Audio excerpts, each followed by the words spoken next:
O Lado R do Trabalho, um podcast da Renascença em parceria com a Randstad. Bem-vindos ao episódio 4 do Lado R do Trabalho, uma parceria da Renascença com a Randstad. Trabalhamos mais horas do que outros países, ganhamos melhor ou pior, somos mais produtivos ou estamos só mais cansados? Vamos ver se conseguimos responder a algumas destas perguntas. Quando olhamos para o mercado de trabalho em Portugal, percebemos que há várias diferenças face ao resto da Europa. Algumas já conhecíamos, outras são menos óbvias e por isso vale a pena ter esta conversa. Neste O Lado R do Trabalho, vamos então falar de um novo estudo, é o nosso ponto de partida. O mercado de trabalho em Portugal, uma análise comparativa na União Europeia. Este estudo da Randstad cruza dados oficiais europeus, como os dados do Eurostat, para comparar indicadores como emprego, salários e horas de trabalho entre Portugal e os restantes países da União Europeia. Um retrato que nos ajuda a perceber onde estamos, mas sobretudo um retrato que nos ajuda a perceber onde é que podemos ir. Para esta conversa convidamos João Ribeiro Almeida, é Chief Financial Officer da Randstad, e ainda Nuno Oliveira, é do Departamento de People and Culture da Zurique, Portugal, que nos vai trazer aqui a sua perspectiva no terreno enquanto multinacional. Então vamos já começar, e João, comece por si, vamos olhar para este estudo primeiro. Este estudo coloca Portugal lado a lado com outros países europeus. Em que é que somos diferentes? Obrigado. Nada, é um Olá. prazer. É um prazer estar aqui. Eu acho que eu começava pelos pontos positivos. E aquilo que nos destaca positivamente face ao resto da União Europeia é a nossa elevada participação. A nossa população ativa, a nossa taxa de atividade é 79%, o que é significativamente, ou não significativamente, mas 3,5 pontos percentuais acima da média da União Europeia. Isso tem a ver com a quantidade de pessoas que estão ativamente a trabalhar. As pessoas que estão, a nossa força de trabalho, dentro do total da população. E isso, em contrapartida, o contrário é que temos uma baixa taxa de inatividade, ou seja, das pessoas que não estão a trabalhar. Pontos fracos, aquilo que não nos posiciona tão bem dentro da média europeia é as nossas baixas qualificações. Cerca de 30% da nossa população ativa não completou o ensino secundário. E isso cruza mal com aquilo que é a média europeia, que é de 15%. Portanto, esse é aqui um gap importante, apesar de termos uma população bastante mais elevada do que a média europeia, essas pessoas têm baixa qualificação. O que depois toca, obviamente, no output que geramos e que cria também um fosso geracional, não é? Porque aqui há também um rácio entre o desemprego jovem e o desemprego geral, que o desemprego jovem é quase 3,5 vezes superior ao desemprego geral. O que põe-nos aqui, temos por um lado a geração mais competente de sempre, mas ao mesmo tempo tem dificuldades em entrar no mercado de trabalho. E essa geração mais qualificada. Mais qualificada, claro. Exatamente. Há uma ideia que aparece muitas vezes que Portugal trabalha muito, mas isso não se traduz necessariamente em produtividade, não é? Ou rendimento. O que é que os dados nos mostram em relação, já falámos aqui das qualificações, da população ativa, da força de trabalho que temos, em relação à produtividade, que é no fundo o outcome, aquilo que o nosso trabalho provoca. O que é que estes dados nos dizem? Não contam uma história muito boa. Sim, é uma história que nós ouvimos muitas vezes e não há transformação, não é? Desde antes que entrei no mercado de trabalho. Quando é que entrou na Randstad, João? Eu entrei na Randstad em 2015. E os dados eram estes? Ou alguns dos dados que se analisavam já diziam isto? Eu acho que já diziam isto. E aquilo que nós sabemos é que cerca de 10% dos profissionais portugueses trabalham 49 ou mais horas por semana. É imenso. E isso é imenso. E que se nós formos buscar aquela parte de a nossa população ativa é muito elevada, mas que tem muito baixa escolaridade, aliás, é a taxa de mais baixa escolaridade da Europa, de todos os países da Europa, combinado com este número de horas excessivo que se trabalha, quer dizer que nós estamos a tentar compensar essa falta de formação para o output final. E que podia dar acesso a salários melhores, não é? E que, consequentemente, daria mais produtividade, melhores salários. E quando olhamos para indicadores como salários, horas de trabalho, qualidade do emprego, onde é que estamos melhor? E onde é que estamos a ficar para trás? Temos vindo aqui já a falar, mas alguma coisa positiva, é claro que há, e já, o João já falou em algumas, mas onde é que estamos claramente a ficar para trás? E os dados mostram isso, porque há um grande gap. E onde é que já estamos melhor? Mesmo que não estejamos na situação perfeita, onde é que já se nota evolução? Vou começar por onde estamos melhor. Sim, ótimo. Nós estamos melhor, como eu já tinha dito, uma taxa muito elevada de população ativa, e também na taxa de desemprego. Nós neste momento determinamos o quarto trimestre de 2025 uma taxa de desemprego de 5,8%. É inferior à média europeia, acho que em 10 pontos percentuais, em 10 basis points, mas também temos um ponto muito positivo, que é a baixa percentagem de jovens que não estudam nem trabalham, que se fixa nos 7,7%. E isso é bastante positivo, porque na União Europeia é superior. A taxa de jovens que não trabalham nem estudam é cerca de 11%. Onde é que ficamos para trás? Aqui ficamos para trás no desemprego jovem, que eu já tinha mencionado antes, que estamos cerca de nos 22%, os tais 3,4 vezes a taxa de desemprego normal. E isto, no fundo, há aqui um impedimento para aquela camada jovem, altamente formada e competente, de entrar no mercado de trabalho. E aí também não é um ponto muito positivo, porque o desemprego de longa duração tem uma taxa muito grande. Ou seja, quem está no desemprego há muito tempo tende a ficar ainda mais tempo. Desemprego. Exatamente. Portanto, nós temos uma taxa de longa duração de cerca de 36%. Portanto, das pessoas que estão desempregadas, aqueles que estão há mais de um ano, são cerca de 36%, o que é bastante. E também temos, comparativamente com a União Europeia, pouca flexibilidade laboral. E isto vemos há uma baixa taxa de trabalho a tempo parcial, e também um pouco recurso, quando comparado com a média europeia, ao trabalho temporário, não é? Ao trabalho a termo certo. E, portanto, estes são onde estamos melhor. Sim, Na taxa de desemprego relativamente baixa, mas depois aqui esta parte que ficamos para trás. Eu gostava de perceber, não sei se é possível fazer aqui uma análise mais macro. Isto que estamos a falar, não é? Estes problemas que existem, são estruturais e mostram que o modelo de trabalho tem que ser revisto em Portugal? Tem um problema profundo do modelo de trabalho, ou pode ser uma situação que é provisória, que vamos passar, não sei. Se bem que os dados dizem que ao longo do tempo temos mantido assim, não é? Muitos indicadores. Eu acho que nós temos, ao longo dos tempos, tem por exemplo, na questão dos ativos, da população ativa com a educação superior, nós temos vindo desde 1992, que é os primeiros dados que nós temos, nós tínhamos só 11% na nossa força de trabalho tinha educação superior. E ao longo dos últimos 30 anos, triplicámos estas pessoas. Nós neste momento temos cerca de 34% da nossa força ativa de trabalho com educação superior. Portanto, tem existido uma convergência para a média europeia.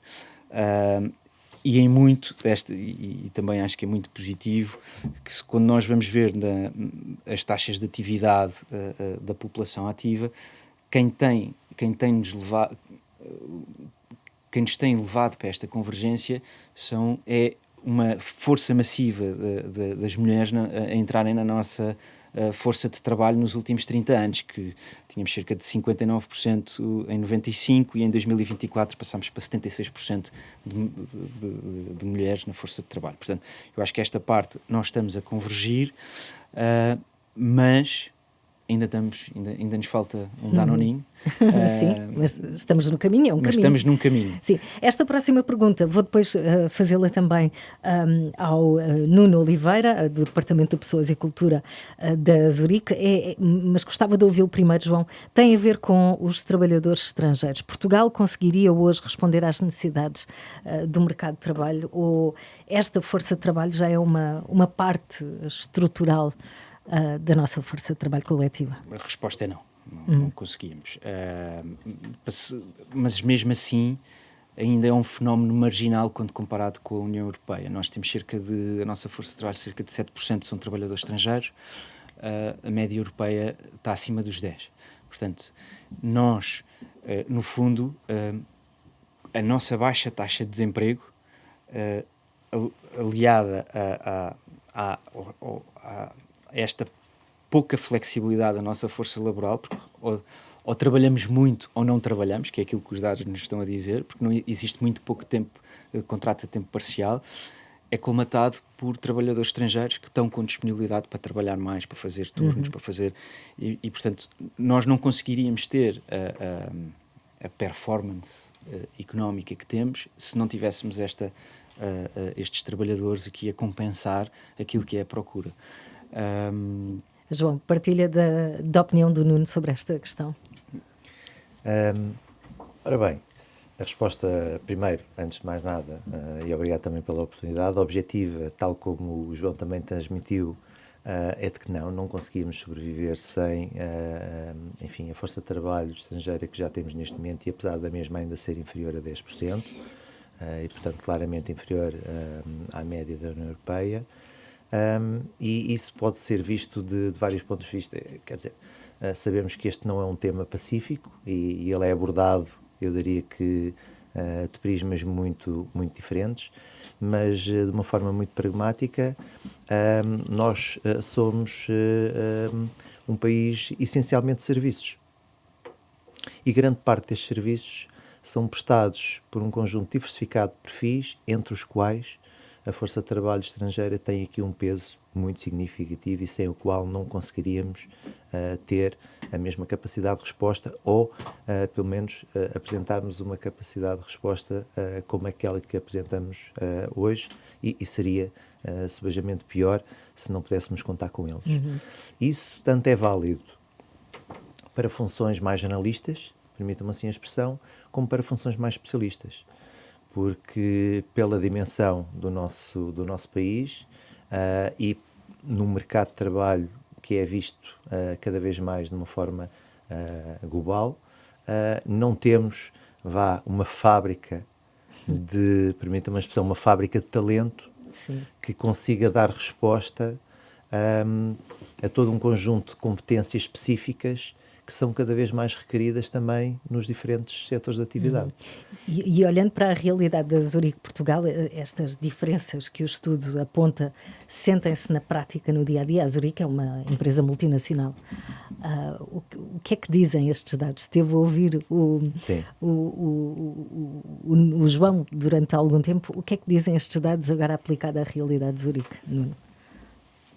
A realidade de Zurique, pela sua especificidade, eu diria que, do ponto de vista operacional, pode não ter uma visibilidade tão grande o impacto que a presença ou a ausência de uma força de trabalho estrangeira pudesse ter, que tem à mesma, mas do ponto de vista mais específico há todo um conjunto de funções que efetivamente nós não conseguimos promover apenas e somente com base no mercado local. E, portanto, desse ponto de vista, para além de sermos uma multinacional e para além de, no Grupo Zurique, a nível global, promovermos e termos métricas e targets específicos de mobilidade interna, e, portanto, nós olhamos para esta matéria não apenas de Portugal lá para fora, mas também lá de fora cá para dentro.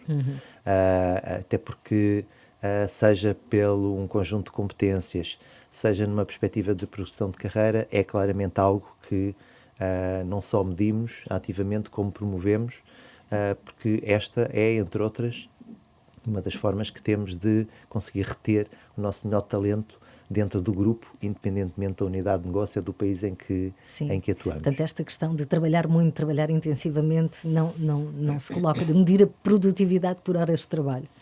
Vamos lá, eu acho que nós, muitas vezes, somos impelidos, naturalmente, a inverter um pouco a pirâmide. Na medida em que, obviamente, que temos uma propensão todos para orientarmos para a produtividade e começarmos por medir na sua essência a produtividade, mas eu penso que, do ponto de vista de trabalho e das diferenças que sentimos entre os vários países, tendo também por base o feedback que recebemos das nossas pessoas, não só daquelas que embarcam noutros projetos noutros países, como também aquelas que conseguimos integrar no nosso. Uma das coisas que as pessoas notam particularmente a diferença é na forma de trabalhar. E o que é que dizem em relação a isso? Lá está, mesmo muitas vezes a métrica seja, enfim, o principal outcome que todos nós queremos obter, a forma como os nossos modelos de trabalho, e não me refiro especificamente a se estamos a falar de um modelo maioritariamente presencial ou de um modelo de trabalho híbrido, a forma como nós trabalhamos, a forma como nós definimos a estratégia, a forma como nós definimos a prioridade, ou, ao invés, a forma como, independentemente das prioridades que se definem, andamos todos a reagir, andamos todos a apagar, permita uma expressão, a apagar fogos. Isso depois é que muitas vezes tem um impacto significativo na produtividade e naquilo que entregamos, na proposta de valor que efetivamente entregamos. E há pouco eu estava a escutar atentamente e colocou aí uma questão que eu acho que é uma questão basilar, que é até que ponto é que esta questão é ou não estrutural. E uma coisa é se é ou não, e eu acredito viamente que é claramente estrutural. Outra coisa é como é que as coisas têm evoluído. E eu acho que, até porque podemos olhar sempre para o copo meio cheio e meio vazio, eu acho que as coisas felizmente têm evoluído. Tanto é que o João faz muito bem referência de que os vários indicadores do estudo revelam que hoje estamos muito mais próximos daquilo que é a média da União Europeia do que estávamos há uns anos. E, portanto, isso eu acho que só pode ser positivo. Agora, a verdade é que, do ponto de vista de modelo organizacional, precisamos de inverter as coisas. Reparem, se do ponto de vista de serviços, qualquer um de nós, se tiver, dito um horário dito normal, entenda-se, 9-5, grande parte dos serviços é que muitas vezes, ainda hoje, independentemente de toda esta transformação digital em que estamos, e já é viável resolvermos muitos das nossas questões pessoais e de índole mais familiar remotamente. Mas, quando assim não é, grande parte dos serviços continuam a estar canalizados durante o horário em que maioritariamente é um horário de trabalho, o que também, por sua vez, depois impacta na produtividade. E, portanto, eu acho que, estrutural desse ponto de vista, eu acho que, do ponto de vista da filosofia, temos que conceptualizar o todo, o propósito, e temos que adaptar o todo em função daquilo que efetivamente é o propósito e é o fim último, que é o de conseguirmos entregar mais valor, okay?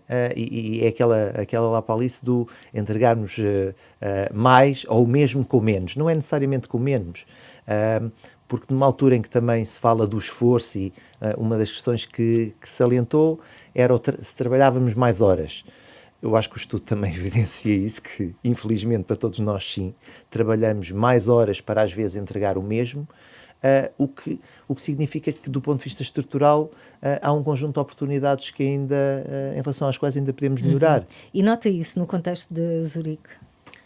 No contexto de Zurique, eu acho que, independentemente do mercado local em que atuamos, não deixamos, até como grupo multinacional que somos, não deixamos de tirar partido também de um conjunto de sinergias e deficiências que temos ao nível do grupo. E algumas dessas guidelines que trazem eficiência, que pode partilhar connosco e que sejam ou do Grupo Global, ou que tenham sido, quem sabe, decretadas aqui em Portugal, porque funciona neste país, e que sejam boas práticas que levam à produtividade e à colaboração?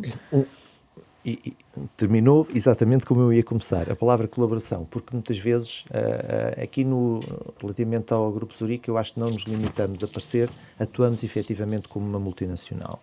E o próprio modelo de negócio leva e promove que, muitas vezes, para respondermos a determinado tipo de adversidades num determinado mercado local, enfim, em nada estamos impedidos de recorrermos a outros países e a outras unidades de negócio que, porventura, estejam bem mais capacitados para conseguirmos ir ao encontro daquilo que são as expectativas e das necessidades a nível local. Portanto, esse seria um dos exemplos que eu aqui procuraria dar, para além dos outros, com particular ênfase para a questão da mobilidade.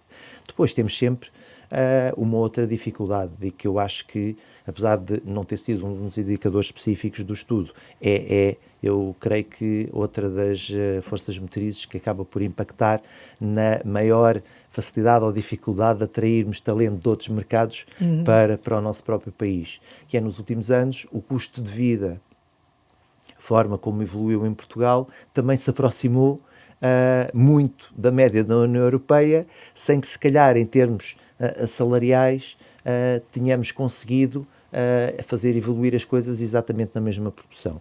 Ora, isso é uma dificuldade. E depois, se simultaneamente as pessoas, ao virem para o nosso mercado, perceberem que para o mesmo esforço, ou melhor, para um determinado resultado, têm que aplicar mais esforço, isso, do ponto de vista da sustentabilidade, no médio e longo prazo, claramente desmotiva e leva-nos à tal dificuldade, em mais do que atrairmos, conseguirmos reter. Antes de passar aqui para o João, para as últimas questões, Nuno, quando se fala de atração de talento, e falámos muito, como é que a Zurique consegue atrair talento neste momento? Quais são as vossas forças?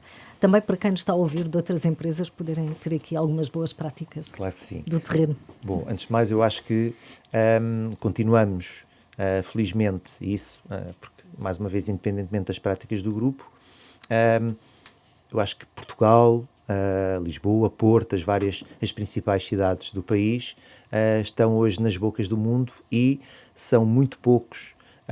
Temos vários programas de estágios, para lhe dar uma ideia, e anualmente temos variedíssimos pedidos de alunos de outras nacionalidades para virem ter um conjunto de experiências a Portugal. E isto é porque significa que estamos nas bocas do mundo, significa que têm os olhos postos em nós, pelas boas razões. Eu acho que seria quase, mas enfim, desde da cultura, do clima, da comida, e a nossa própria forma de colaborar, porque nós, os portugueses, temos aqui eu acho que uma enorme mais-valia, que é, para além de sermos uma população hoje, independentemente de termos claras oportunidades de melhoria, sem dúvida, mas muito bem capacitada, somos pessoas que estamos habituados a adaptar-nos em função das necessidades e das circunstâncias. Português, é o desenrasca, nunca nos fez mal. Eu queria evitar utilizar a palavra, mas é de facto uma enorme mais-valia,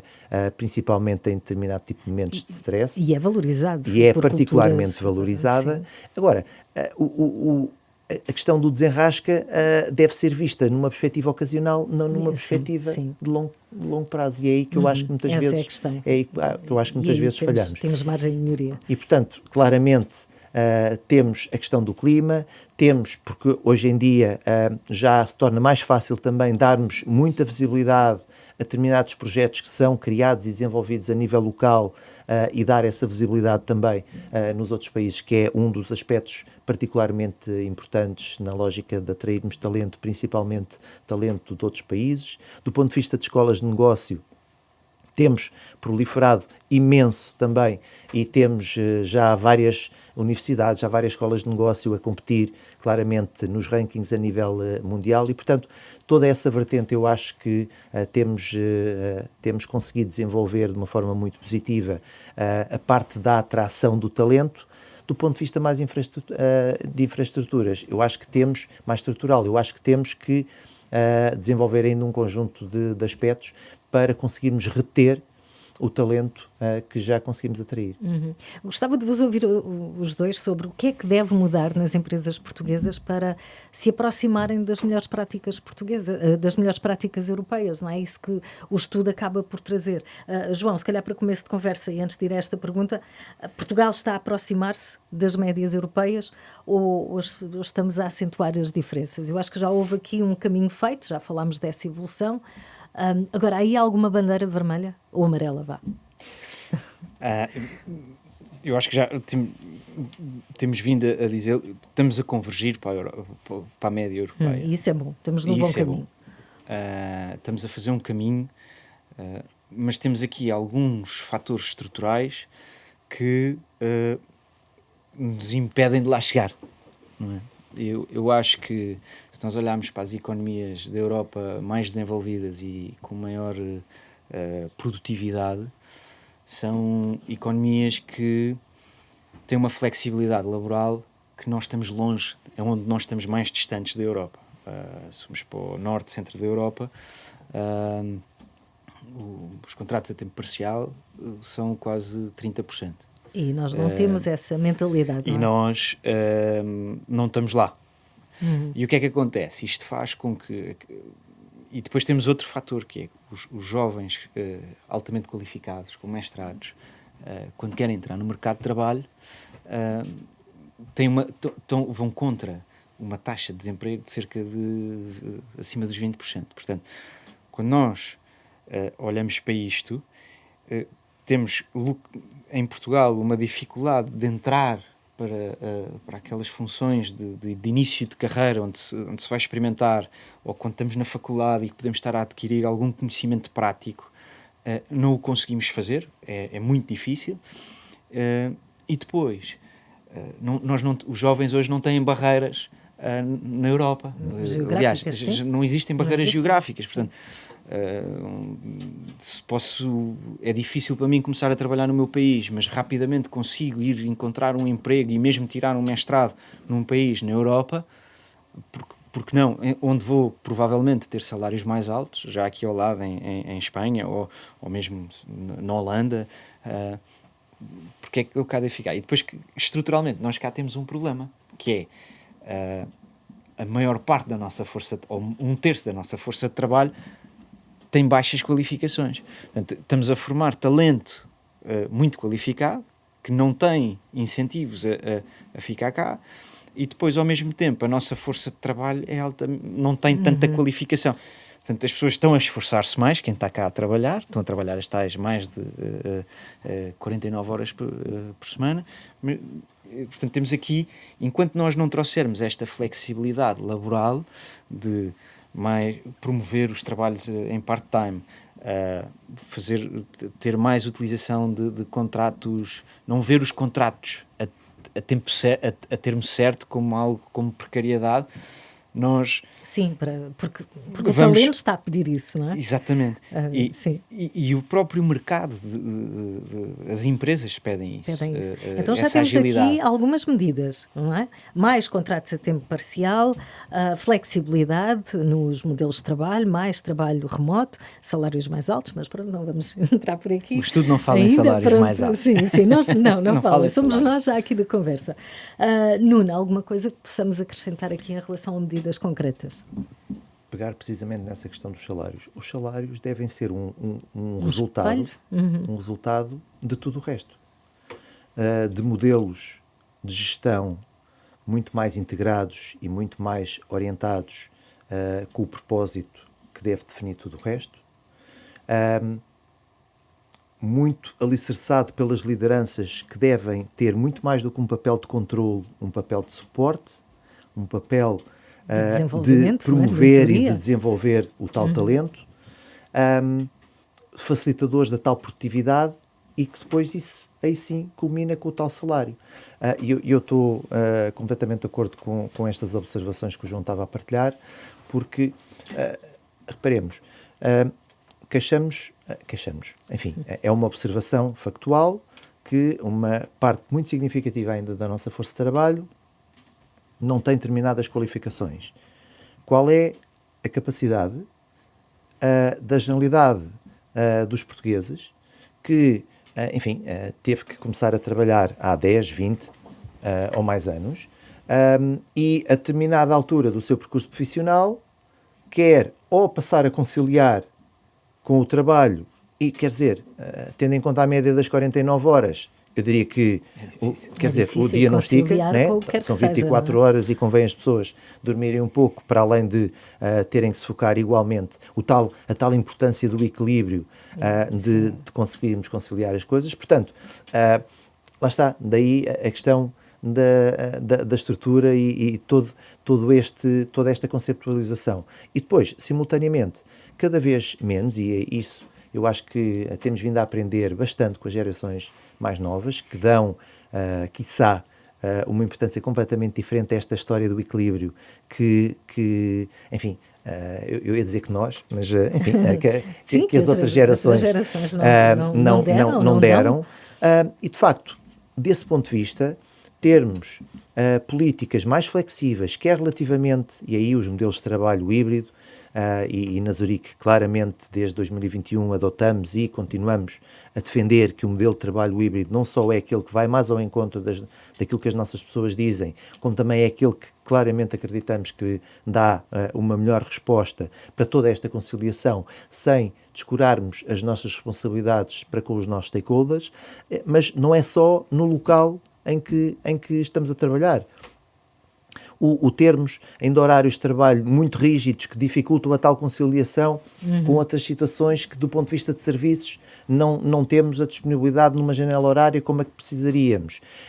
Ou o termos incentivos para trabalharmos, em vez de ser às 40 horas ou às 35 horas, termos, se calhar, trabalhos muito mais a part-time, sem que tenha que corresponder necessariamente uma remuneração part-time, porque depois lá está, se entrarmos em linha de conta com o custo médio de vida, uma coisa mais uma vez não choca com a outra. Sim. Portanto, eu acho que, e aqui, desse ponto de vista, na Zurique estamos claramente empenhados em considerar cada vez mais cenários alternativos, testá-los, porque não há verdades absolutas, e só testando é que conseguimos ir verificando se efetivamente, através dessas alterações, conseguimos dar ou não resposta, porque há uma certeza que temos. A geração futura e a forma como temos que olhar cada vez mais para a força de trabalho no futuro não pode ser nem de perto nem de longe a forma como olhámos nos últimos 20 ou 30 anos, porque toda esta evolução está a acelerar de uma forma cada vez mais notória e, em última instância, lá está, do ponto de vista, os sinais estão aí à vista, desde burnouts, esgotamentos, começamos a ter, e portanto, a ter sinais. Começamos a ter que efetivamente focar mais no equilíbrio, testar cenários alternativos que possibilitem efetivamente não só, lá está, mais do que o número de horas que as pessoas trabalham, a qualidade com que as pessoas entregam, e simultaneamente proporcionarmos também, através dessa flexibilidade, que as pessoas continuem a investir mais na sua qualificação, na sua formação e simultaneamente conciliarem com tudo o resto. E com tudo isso começamos aos poucos a desenhar um modelo de trabalho que seja compatível com as expectativas das pessoas neste momento. Para terminar, João, alguma coisa ficou por dizer? Muito rapidamente, temos 30 segundos. Não, acho que dissemos tudo. Acho que temos, principalmente nesta altura em que se fala muito em inteligência artificial, é crítico o não olhar para o presentismo, não é? Eu acho que o Nuno dizia um pouco isso. É importante focarmos-nos no output e na qualidade, não na quantidade. Porque a quantidade nós já a temos. Sim, já fazemos e acho que, muitas horas. Temos rapidamente de mudar e de nos focar exatamente como é que com menos horas vamos fazer mais. E eu acho que aqui a inteligência artificial vai trazer para a média, vai trazer ganhos de produtividade muito significativos. E ela está aí, não é? E ela está aí, caso as empresas e as pessoas a queiram abraçar. Obrigada aos dois. João Ribeiro Almeida, da Randstad, Nuno Oliveira, do Departamento de People and Culture da Zurique, Portugal.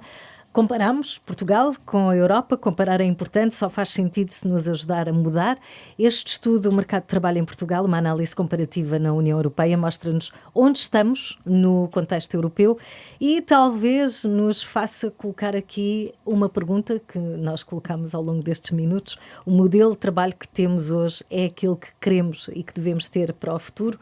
Foi mais um episódio do Lado R do Trabalho, uma parceria da Renascença com a Randstad. Até breve. O Lado R do Trabalho, um podcast da Renascença em parceria com a Randstad.